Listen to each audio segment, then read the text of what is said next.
Welcome to Into the Chatterverse, where two gents share their 2 cents on pop media. I am Victor Dangerous, the hardest working man in comics. And I'm Bill, the most annoying person he knows. You're far from the most annoying. I can promise you that. Give me time. Now. Oh, come on. I can make that work. Goals.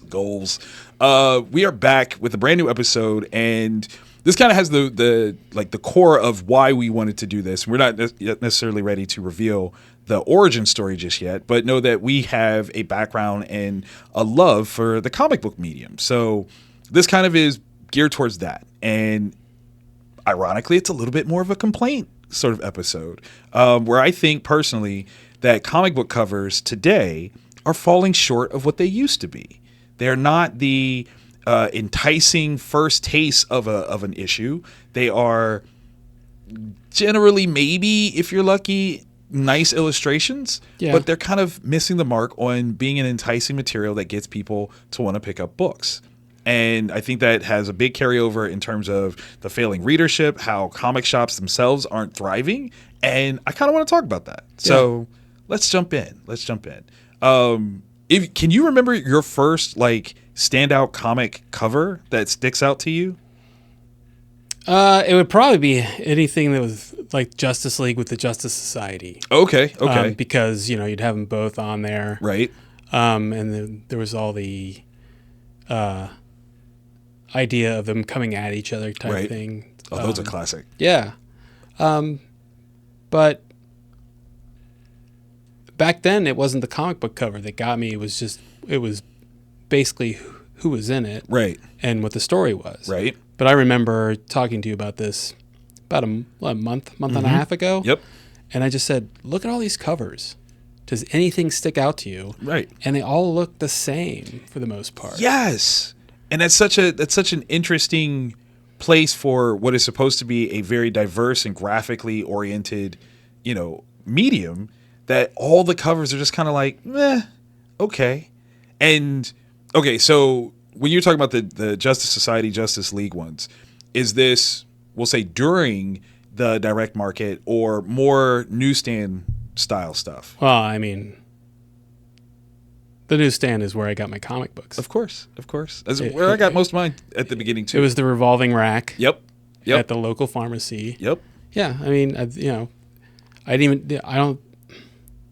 either didn't know or they didn't exist. Okay. Let's put it that way. Yeah. As far as comic book shops go. Yeah, because for those that don't know, the direct market came out in the late 70s, early 80s as kind of a interesting sort of byproduct of sales opportunity, we'll call it. And it changed a lot, right? Because when books were just part of the newsstand, there was only so much of the cover that you would ever actually see, whether that was on the spinner rack or the setup with the newspapers, because the way that they're stacked, most of the books, like two-thirds, I'd say two-thirds of the book is covered by the books in front of it. Yeah. So the first thing that has to capture your attention is the title treatment, which I think that we've gotten to a point where, despite the fact that graphic design is everywhere, we have this acknowledgement that it's everywhere, they've started to slip away from really good graphic design for titles to start with. Yeah. One that I had to bring up is Immortal Thor. I don't love the title treatment to Immortal Thor. It looks like a first-time Photoshop effort. The Thor wording or kind of typography, I guess, is supposed to be reminiscent of lightning. I think it's supposed to be, but right, like you're making the face, like, is that what that's supposed to be? Yeah, it doesn't look like that. It looks kind of like you're breaking into it, I guess, or jagged paper type thing. I don't know. I don't know. Right, and then the Immortal wording kind of leans forward, offset from a background shadowed version of it, but that's not interesting. Like, there's nothing interesting about that. Yeah. You know what? It reminds me of the poster for Spider-Man 3. Oh, wow. That's not a compliment. Because it's supposed to be a reflection, and I'm like, you wouldn't see that part of his body. Not at all. On a reflection. So what are we doing? Yeah, exactly. What are you doing? What is this? Yeah. And ordinarily, I am a fan of Alex Ross's art. Like, let me just say that I have been since, early days. Oh, yeah. Marvel's Kingdom Yes. Come, like all of that. Even when he started doing like pieces over other people's stuff. When he did Justice, and I think he's going over Doug Braithwaite's line work. Still loved it. Like, absolutely adored what he does. But it's gotten to a point now where the majesty of what it was is lost to me, right? Because at this point, he's got great illustrations, Yeah. but they don't always make for great covers. Well, with this cover, it looks like original Star Trek special effects. Yes. We're talking Immortal Thor #1. Yeah. Where Alex's take seemingly is highly reflective lightning coloring on Thor's skin, but I can't figure out why, right? Like, there's not like a showcase of lightning Right. anywhere in the image, and it's this weird sort of underlighting of lightning. But Mjolnir doesn't have it. Like, Mjolnir is just as flat colored and regular as possible. I think the biggest problem with that is that's where the logo is. It is. They positioned Mjolnir to kind of suggest the direction of the logo. Yeah. Which, again, these are a lot of components that just don't work well.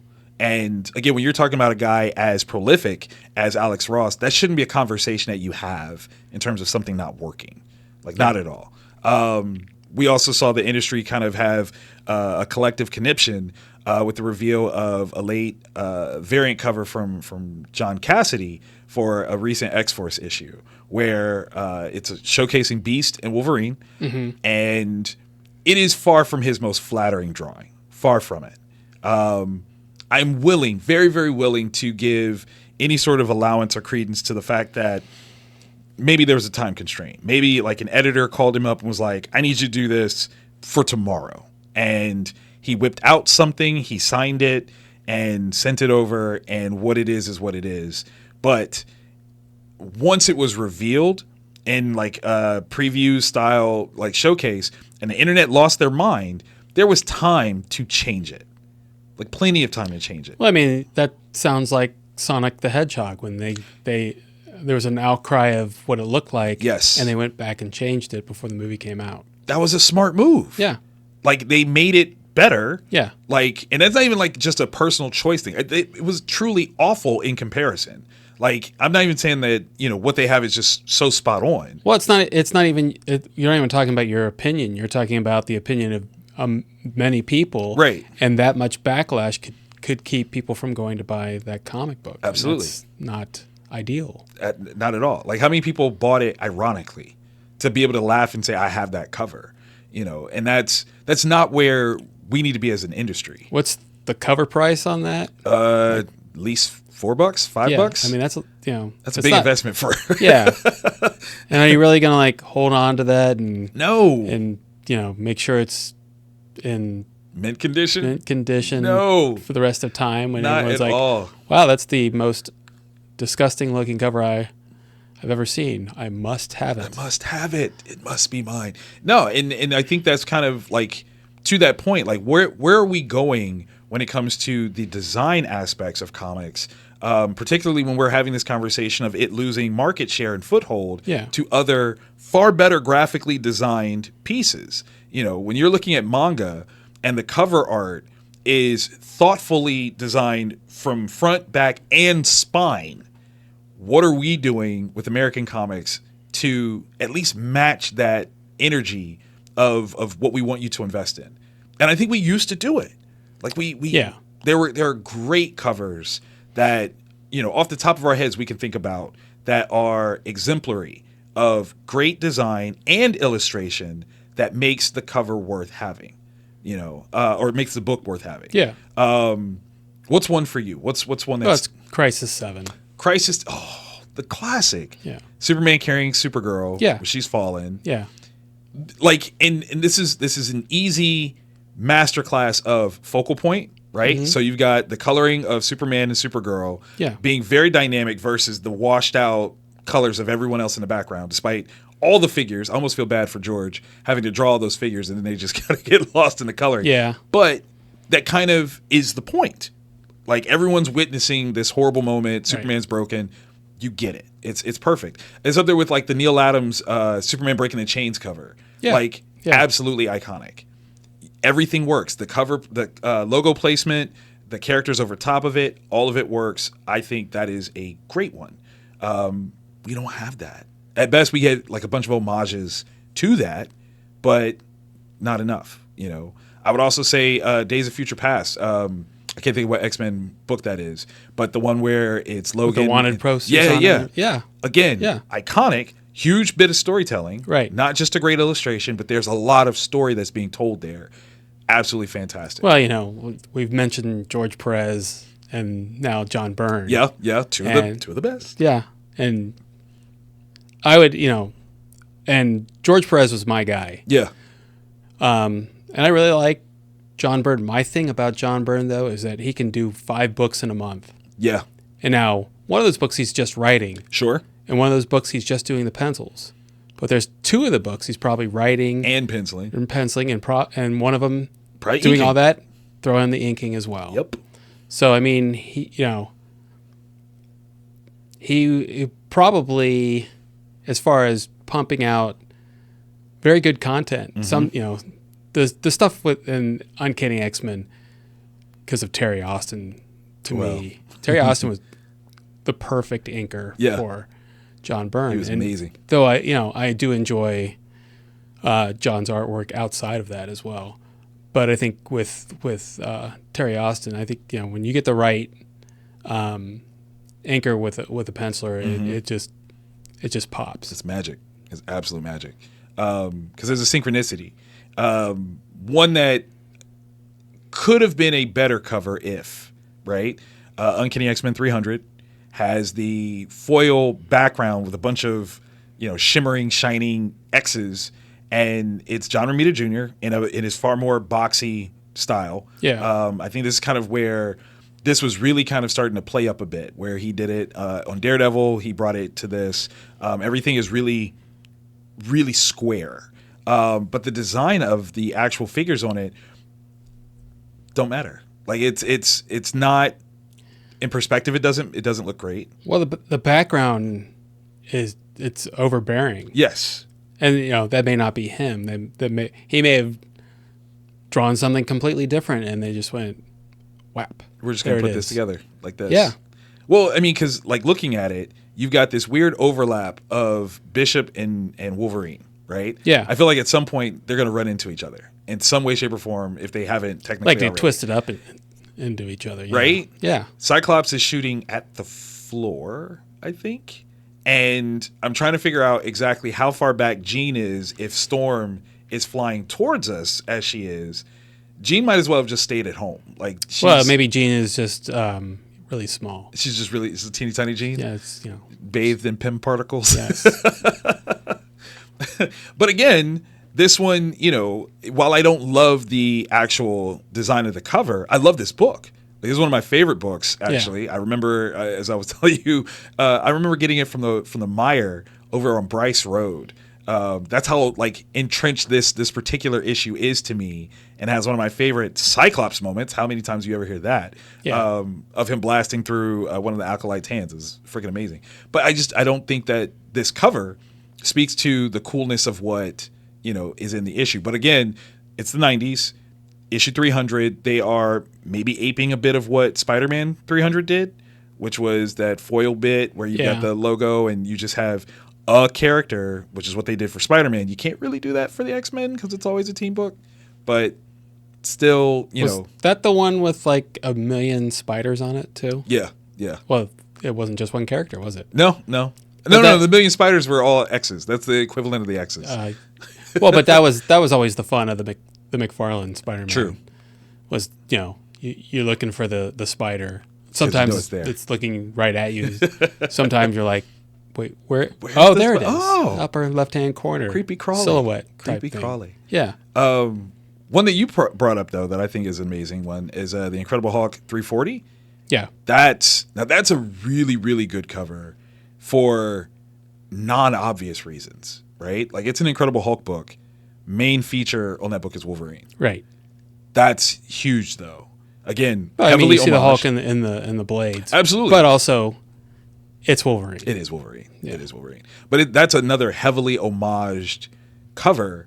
And I think that's kind of what I'm getting at about the covers of today. I don't think anybody would homage any of the covers that we regularly see today. Nobody. Because they are so nondescript and forgettable that it's like they're paying people to make illustrations and slapping the illustrations on with some text and calling that a cover. But where's the artistry of cover design? Well, I wonder if they're getting less money now for covers. Oh, that's a good question. So then they've got a reservoir of illustrations. They're phoning it in as is. Or it could be they can't come up with a really good concept and the editor goes, I don't think so. That doesn't work for me. I don't like it. If only you knew someone who was an editor on a comic book.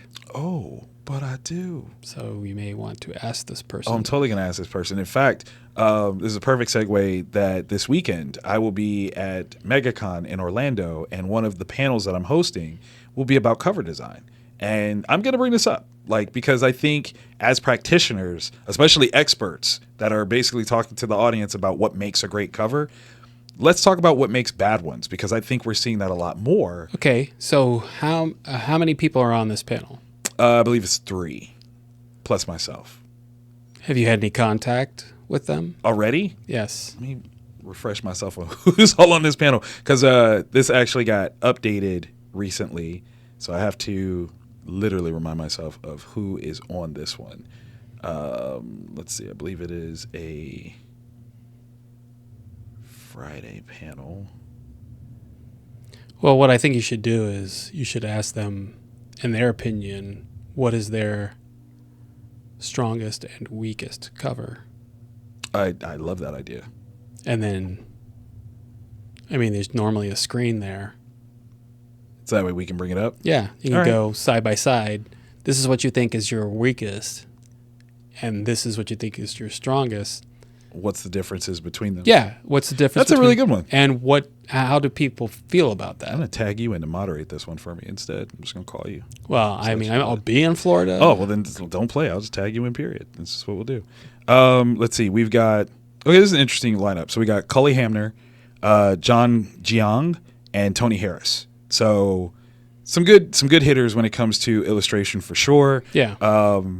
And really talk about the process for what they think makes a great cover. So that one, I'm super excited to kind of, correlate, this conversation to that, because I do think that it's something that as a creative, I don't think a lot of people are talking about that. Like, we're seeing more people argue over, legacy characterizations and, gender swaps, but no, let's actually talk about the makeup of the books. Like, these aren't great.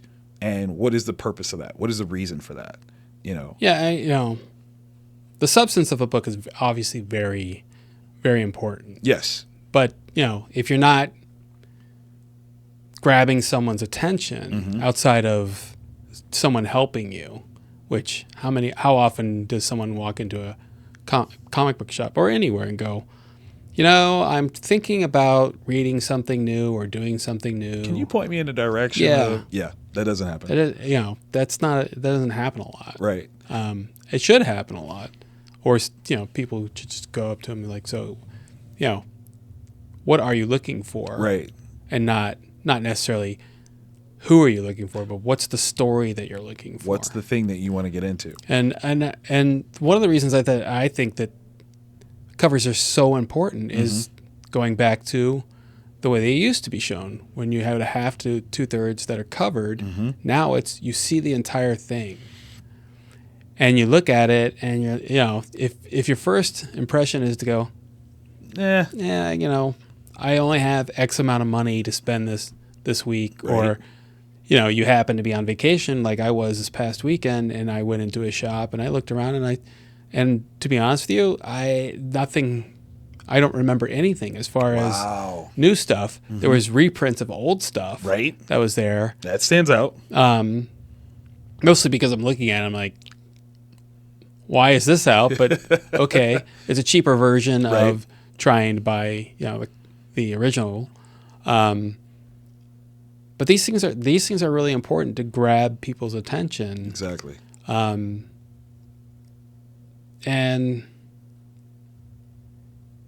if you're putting out stuff, the substandard stuff, and is anyone being really honest about this? No, and I think that's really my point. And not going up to him and throwing expletives at him about, or just saying this doesn't work, and this is why. And you could just take, this cover versus one of their other pieces of work and go, look how much this has changed. And though you can tell it's you, there's a core aspect of it that is right. gone. Well, it's just like it's like saying we talked about Frank Miller earlier.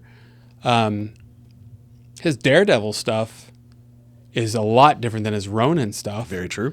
And you would know that was Frank Miller. And you could even just say, for the most part, that the Dark Knight Returns is a lot different. There's some aspects in there that you can tell, but the characters, the way he draws them, right.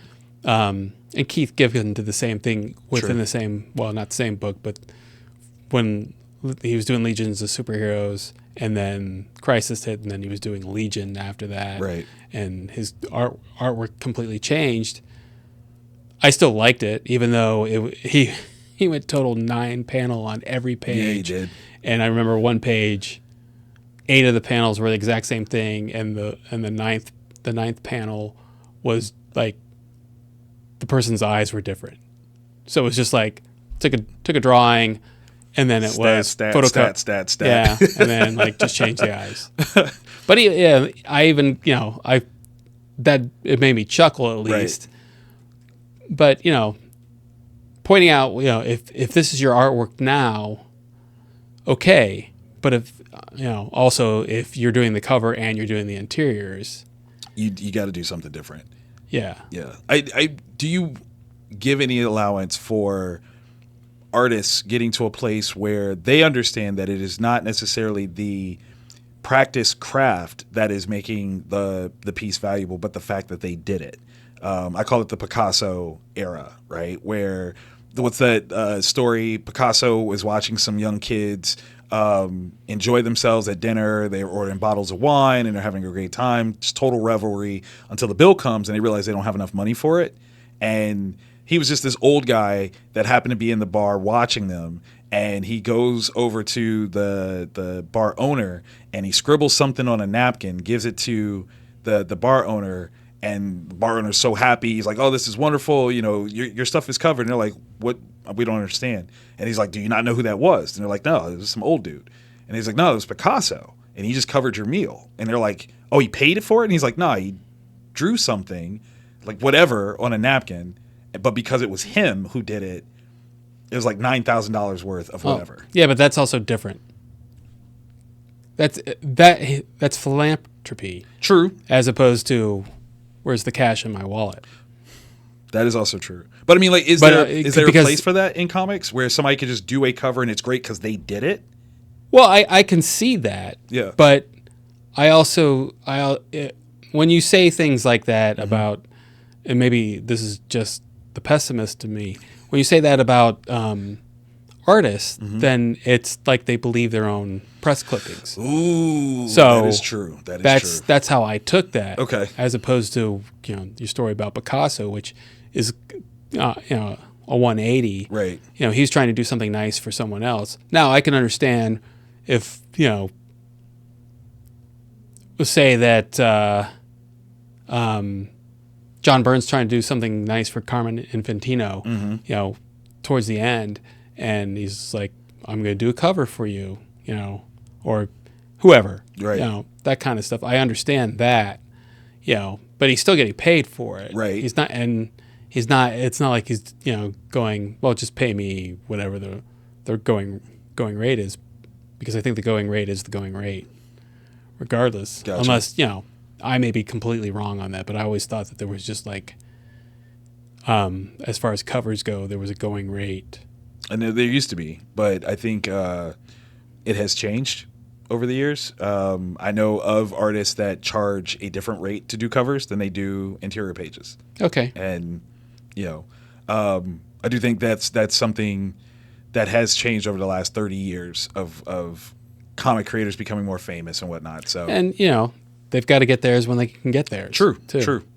That is definitely true. Because there's clearly a point where you do too many not great ones, and you don't get that call no more. Yeah. So I get that. But yeah, no, I just think that there's something very interesting, and I would love to hear from you guys that are watching and listening. Number one, what is your favorite comic book cover of all time? What makes it your favorite? That's something that just on a critical basis is not. I just don't want to hear like, oh, it was my first one. That's a different level of nostalgic, appreciation. But like when you look at a cover and you're like, this is my favorite cover of all time, and here's why. I think that's kind of important to have that understanding of what you're looking at. For me, I'll say one of my favorites, Superman 75. The Death issue is one of my favorite covers because it's moody, it's graphic, and it showcases, much in the same way that Crisis cover does, this impending doom that's behind the cover. Like, what's bad is coming, and it tells you just enough without showing you anything. Yeah. Wonderful cover. Love that one. Mine was The Killing Joke. Oh! So much so that every print of it had a different color for the title, and I would buy that cover until they ran out of colors. Right. But yeah, I always got that one, and that's probably. I mean, that's later on in life, but still, that's probably the first comic book that I just looked at the cover and I'm just like, this is it. This is the one. I want to read this. Mm-hmm, mm-hmm. And I think that's what I would like to know from people is what's the cover of a comic book that you may have been on the fence about, but you saw the cover and you're like, I got to read that. I got to have that. That's a good one. Yeah, okay. That's a better question. Y'all answered that one in the comments below. I answer them all. That's fine. Okay, fine. I just want to be greedy. But no, thank you guys for joining us. Once again, this is Into the Chatterverse, where two gents share their 2 cents about pop media. I am Victor Dandridge, the hardest working man in comics. And I may or may not be the most annoying person in the world, Bill. Till next time, guys.